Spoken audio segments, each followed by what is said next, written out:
I want to start by saying I live a very clean and sober life, so I'm sure what I saw and heard last New Year's Eve was real and not some kind of hallucination or drunken mistake.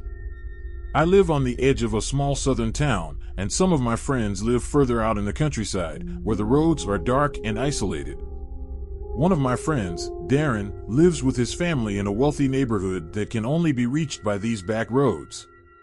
Every year, his family throws a New Year's Eve party, and I'm always invited. It's a fun event, so I look forward to it. The weather in the south can be unpredictable, and it got really cold just a few days before New Year's Eve. The cold air and the bumpy, poorly maintained road made the drive to Darren's house uncomfortable. I usually don't drive with my brights on because I hate when other drivers blind me with theirs, but the road was so dark and winding that I had to use them this time. The road was narrow, with dense trees on both sides, so even with my brights, it was hard to see the twists and turns ahead. The only thing along the road was an old, abandoned-looking shack, though I sometimes saw lights inside when I passed by. A few minutes into the drive, on a straight part of the road, my headlights lit up something white among the trees. As I got closer, I saw it was a person standing alone on the side of the road. They weren't moving or hiding, just standing still with their back to the trees. It was a woman wearing a white dress, which seemed strange for such cold weather. I kept my brights on out of caution, so I couldn't see her clearly because of the glare from her dress. As I passed her, I was relieved she didn't step into the road, but then I started to wonder if I should have stopped to see if she needed help. Maybe she was another guest heading to Darren's party. But when I looked in my rearview mirror, I saw her turn her body to face me, still standing in the same spot. It was creepy, and I was glad I hadn't stopped. There was no way she was a party guest. I arrived at the party around 8 p.m. without any other issues. The party was fun, and we celebrated until midnight. I stayed behind to help clean up, as I usually do, and by the time I left, my car was the only one left. When I started my car, I got a low tire pressure warning.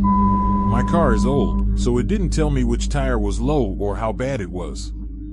I remembered that this sometimes happens when the weather gets cold after a warm period, so I thought I could make it home. But then I remembered the woman I had seen earlier. Was she still out there? Had anyone else seen her? There was another way home that would avoid that road, but it would take 20 minutes longer. I didn't want to drive that late at night with possible drunk drivers on the road, so I decided to go back the way I came. I wish I hadn't. A few minutes into the drive, I could tell something was wrong with my tires. I heard a scraping sound, like metal on the road, and my car slowly came to a stop. I muttered to myself, wondering if my tires had fallen off. I knew I had to check, even though it was a bad idea.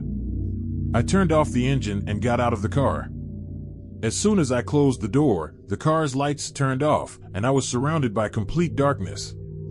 I used my phone flashlight to check the tires and was shocked to see all 4 tires had been ripped apart, as if something with claws had torn them. This wasn't an accident, it was deliberate. Then I heard a soft, quiet voice say, "I see you." I froze. It was a woman's voice, coming from the darkness about 15 feet away. The way she said it wasn't threatening, but that made it even creepier. Then she said, "Can you see me?" My fight or flight response kicked in. I turned my phone flashlight toward the voice and saw the woman in the white dress standing at the edge of the trees. This time, I could see her clearly. Her dress was dirty and stained. She was very pale, extremely thin, and her messy gray hair hung down to her elbows. Her face was horrifying. It looked like half her jaw was missing, but she seemed to be trying to smile at me. I ran. I made it back to Darren's house and banged on the door. His mom let me in, and we called the police. They searched the area but never found her. The scariest part? Darren's dad found a large, rusty knife in their yard. Had she followed me there, waiting for me to come back out? Despite what happened, I'll still go to Darren's New Year's Eve party this year. But this time, I'll carpool with someone and take the longer way home.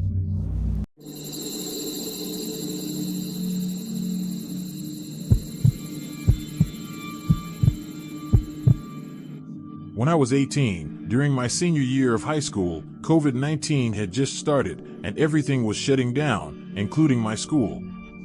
Even though we were supposed to stay home, my friends and I went out more than ever.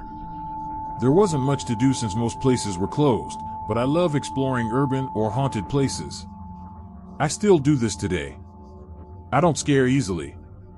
I've had some scary experiences before, like dealing with homeless people, cults, and even having a gun pointed at me. But nothing was as strange and creepy as what happened one night. Around this time, I started dating a girl from my high school class named Clarissa. If it weren't for her backing up my story, my friends probably wouldn't have believed me. We were still new to dating, but I convinced her to explore a wooded park in San Antonio called O.P. Schnabel at 3 a.m. This park is nice and safe during the day, but at night, it can be dangerous. Police usually patrol the entrances to keep people out. In 2016, a woman named Lauren Bump was murdered there, and in 2021, a boy was shot in the woods. Clarissa and I got to the park around 3 a.m. It was very dark and creepy. The trees blocked the moonlight, so it was hard to see. I didn't use my flashlight because I wanted my eyes to adjust to the dark, and I didn't want anyone to see us from a distance. We walked the main trail for about 15 to 20 minutes. It was unusually quiet and creepy that night, so I decided to take a shortcut back to my truck. Clarissa agreed, and we started walking on an off-road trail. After about 2 minutes on the off-road trail, we suddenly heard a flute playing.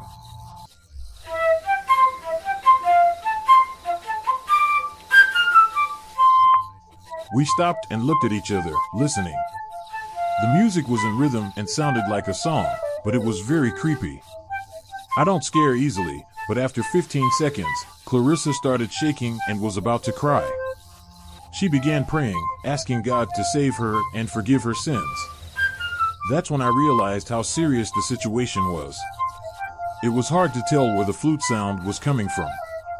It seemed to be coming from the main trail, which was parallel to us, about 30 to 50 yards away.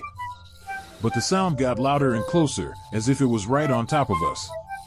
Clarissa was too scared to focus, so I knew I had to get us out of there. I told her, "Don't worry, I won't let anything happen to you," and we started running down the off-road trail. The flute stopped playing, but I was more focused on getting away. We ran about 30 feet when we heard bushes rustling and leaves snapping. Something big dashed across the trail right in front of us. It could have been a deer or some other animal, but it felt strange. I didn't see a shape or silhouette, and I didn't hear it coming or going. I only heard it when it was right in front of us. We turned around and ran back to where we heard the flute. As if the flute player was waiting for us, the music started again, louder and closer this time. It sounded like an Irish jig, but it was impossible to tell where it was coming from. The sound surrounded us. We were trapped. We had two choices: go back to the off-road trail where we heard the dash, or go back to the main trail where the flute was. The off-road trail was scarier because it was darker and surrounded by dense trees. The main trail was a cement path, so I told Clarissa, "Let's run back to the truck." We ran back, cutting the 20-minute walk into a 7 to 8 minute jog. At some point, the flute stopped.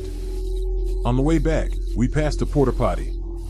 I was scared someone might be hiding inside, but there was no one there. My truck was the only vehicle near the entrance. We got to the truck and drove away quickly. The next day, I told my friends about what happened and searched online to see if anyone had a similar experience. People talk about ghosts, cults, or animals making scary noises, but a soft, rhythmic flute solo. I couldn't find anything like that. I tried to figure out what could have happened. There are houses near the woods, but they are miles away. We were deep in the woods, so the sound couldn't have come from there. The flute was clear, and it was 3 a.m. I never found out who was playing the flute or what dashed in front of us. Writing this story gives me chills. The more I think about it, the more it seems paranormal rather than something real. I don't know if it was a person, ghost, cult, or something else. I hope someone can explain it. I still explore creepy places, but I've never experienced anything like that again.